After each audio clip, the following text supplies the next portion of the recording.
Well. Good afternoon, West Ham fans. The magic of the FA Cup. Let's predict the starting 11.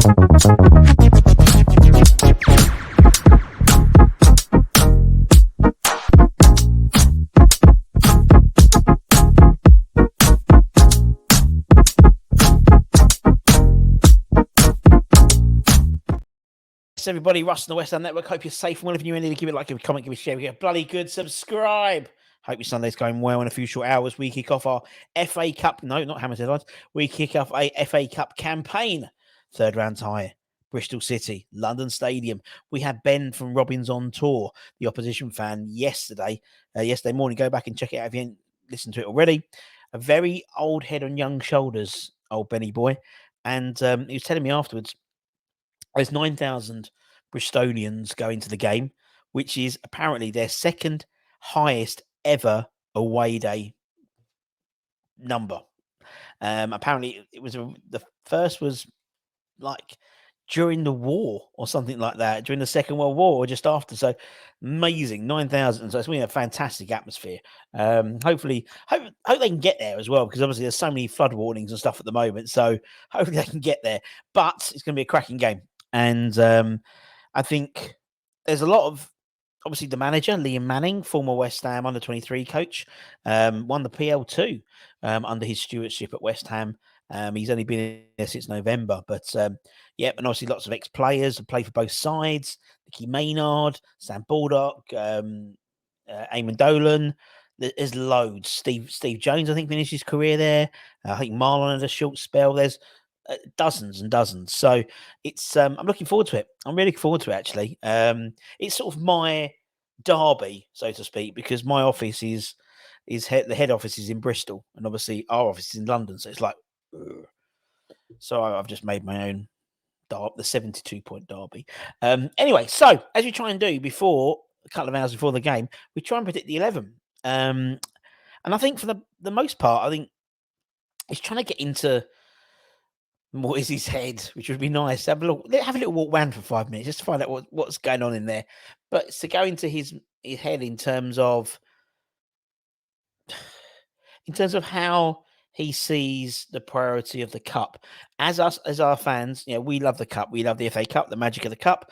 And the third round is always exciting because you start, and obviously if you do win, we go into the hat. The fourth round is the weekend of the 27th of January. So, by the end of January, you could be into the fifth round.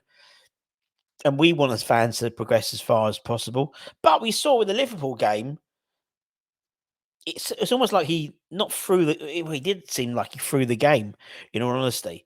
I don't think we've got the liberty to do that now, because at the moment, after today, we've got 2 weeks off. So until the Sheffield United game.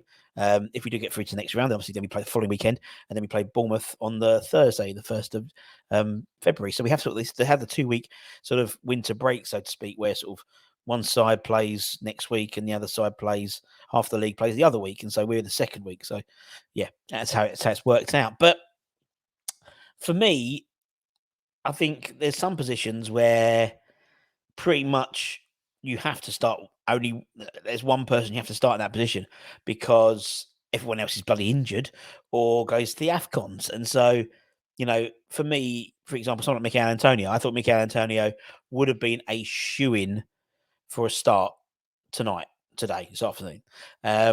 However, according to reports, he slipped in training and looks like he's sitting back 2 weeks. So he'll be back probably in time for the Sheffield United game. So it's not too much of an issue really for us, which is a shame, because I think it would have been a good game for him to sort of find his feet a little bit. And obviously with the whole thing with Kudus and the AFCONs, and I still don't think he's actually travelled over there. I think he's still got the hamstring injury. So, chances are he might not even make the AFCONs. We'll wait and see. But I think for the rest of the side, I think you can pretty much pick. There's maybe one or two positions. I don't anticipate many of the kids, the academy players, starting. I think we'll have a relatively strong first 11. And very similar to the Brighton game, where we had I think it was 4 or 5 academy players on the bench. I think we'll have the same thing happening today. The reason why I don't think they'll start, and it's not, and again, it's not priorities, but I don't think they. I think we've got players, first team players who need game time, but also the under-21s do have the next round of the Bristol Street Motors Trophy, the EFL Trophy, basically, against Wickham, I think on Wednesday, Thursday next week. So the chances are a lot of them will start. Although I think there's one player who will start for us, who's in the academy. I think you probably guess who that's going to be. And I'll talk about my reasonings behind it. But anyway, let's crack on and see what we can do. Let's have a look. See what we can. Let's have a play. Let's have a play around, shall we? Now in goal is pretty simple for me. It's a cup game, so it's Lucas. Lucas goes in goal. Bosh. Lucas is in goal. That's his job. He's the cup goalkeeper now. Ariola's back, Premier League goalkeeper. Lucas signs a 1-year extension, so next year he'll be the cup goalkeeper. Maybe in Europe again if we can get a decent keep this running going that we're having at the moment. Now for the back, standard really. Now I think the extra complication with the team selection is the fact that we're in the January transfer window. And playing people, where we might just throw them on, to play, but thinking, for me, it's like, well, there's no point playing this person because actually we could play this person. He's just as good. But if we play this person, he gets cup tied, and his value might decrease if we sell him to an English club, for example. And I think that will be prevalent with a couple of players we talk about. So I don't anticipate Cresswell starting on left back. I think Emerson can start there. Then he's got 2 weeks off, and then he'll be ready for the Pigs on. I hate Sheffield United. My mate at uni, Matt, used to be he didn't used to be. He's a Wednesday fan, so he used to call them the Pigs. So that's just sort of I always called them Pigs.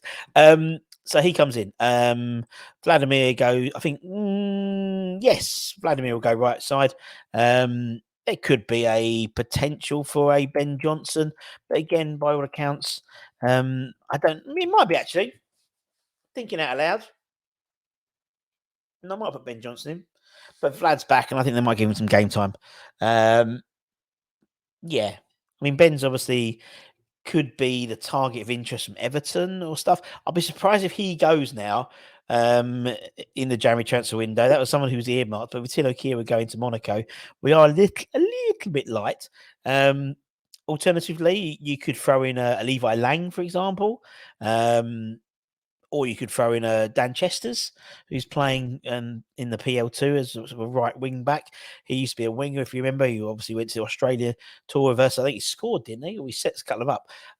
You might see one there, but I don't think you need to at the moment. There's no disrespect to them, but I think someone like Vlad could be good to get a bit of momentum going. Although then he's got 2 weeks off, so maybe not. Maybe give Ben Johnson another try. Because I thought he played all right at Bristol. Bristol Brighton rather. All beginning with BRI. Mav Panos coming is right back. He is right centre back. I wouldn't even bother with Kurt. In all honesty, if there's a risk of him getting injured, he's only just come back from injury. We don't need to play him, and that's the point for me.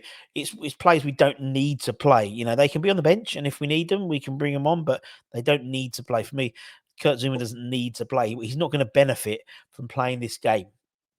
For me, now if that's the case, then Oggy comes in, and Oggy will be the captain if he starts, and yeah, hopefully he can continue his renaissance, this sort of renaissance he's having at the moment. So, hopefully, let me sort that out for my ADHD sort of kicks in. That's better. Oh, dear. Not OCD, sorry. Too many acronyms. So, that's the back four. As I said, you could get a change at right back. You could get a Levi Lang in maybe, but I think if you did, you would probably have Zuma as the centre half rather than Mav, just because Zuma's more experienced in the Premier League or in in the English game maybe to sort of walk them through it. But I don't think you will. You could have Ben Johnson instead of Sufal. You don't need to have an academy player in there as such. Right. Okay, let's carry on. Alvarez, CDM, do your job, son. Do your job. Now it's going to get interesting. I think the sort of the two will be the usual two. Again, there's no reason to split them up. There's no reason, it's another game. The fact is they've got 2 weeks after that. So if we had a game on like Wednesday or Thursday next week, then I could have seen maybe a Lewis Orford give him some minutes, or even a Connor Coventry. But then even again, if you play Connor Coventry, Bristol, I think it's Bristol Rovers, I think Bristol City as well interested looking at him as well. So, you could devalue him by making him cup tied, if that side's obviously still in the FA Cup, of course. Now we get a little bit interesting. I think Bowen will go on the right hand side. I don't think you'll see Cornet. I don't think even you. I don't think you might. Personally, I don't think you might see. I don't think you see Ben Rama either. Again, another reason is was it Fulham and there's another club. Is it Everton as well? Although I don't know how Everton got any money, but there's a couple of Premier League clubs who are interested in Saeed, and whether we would do that, whether we would play him, we may well do, because the chances are he'll probably go to the Saudi Pro League or to France rather than the Premier League. So I've talked my way around it. Let's put Saeed in. Obviously he plays well when he plays well with Emerson up top. It would have been Antonio for me, but it's got to be divine time. It's got to be divine time. It has to be.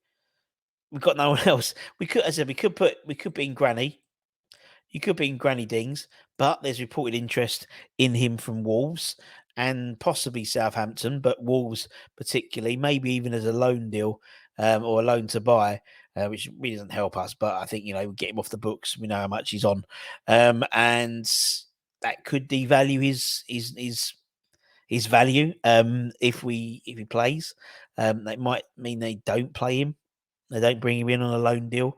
And we're obviously heavily linked with Max Kilman as well. So, I wouldn't want to risk him playing. Again, we don't have Danny Ings doesn't have to play. The benefit of playing Mbama is greater than playing Granny. What we will gain is giving an 18, 19 or 19-year-old another start in the FA Cup against a championship side, and maybe get a few goals, maybe. And to me, that's more value than playing Granny Dings. Now, no Moyes would probably play Granny Dings, but that's what I would do. The likes of Paqueta, I wouldn't risk playing him. I mean, again, I think he's just finished his last evening of compression on his leg, if I remember seeing his Instagram. And he was earmarked as potentially being back. Again, for me on the bench, that's the only thing now is the bench will be full of youngsters, and hopefully we don't have to. They could maybe get a couple of goals, maybe, and then give them an opportunity to get some minutes. Be nice to see the likes of Levi Lang on. Lewis Orford, who's the next one. Lewis Orford will be he'll be a if you read an article, I think X tweeted it on X. It was an article it was BBC or something like that, and they basically said Lewis Orford is the next one to watch. Considering they could have picked anyone like Garnacho or people like that, it was a real good sort of confidence boost for him. So you might see him come on. I think you probably see Levi Lang come on. Yeah, I think that'll do for me. And if you listen to Ben, the opposition fan yesterday, he was saying it really depends about which Bristol City side turns up in terms of how likely he thinks he is of getting a result.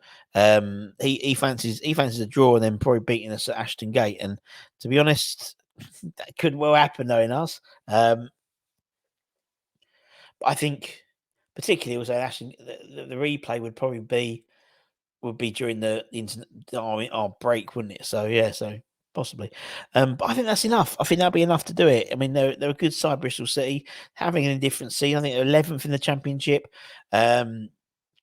They turned over Watford at Vicarage Road over Christmas, but then lost to a last-minute winner from a Millwall. So they're sort of a bit all over the place in form, where we're hitting a bit of form.